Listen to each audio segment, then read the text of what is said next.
मेरी darling.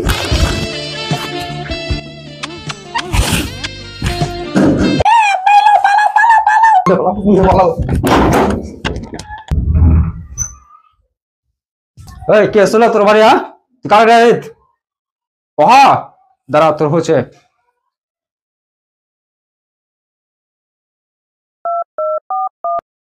Hello ভাতিজা, তাড়াতাড়ি আমার বাড়ি আইতো। আরে আমার বেটি একজনকে নিয়ে ঢুকেছিল, কোনটা পালালে বুঝতে পারলা ঢুসাই। তাড়াতাড়ি লেট করছিস না তোরা।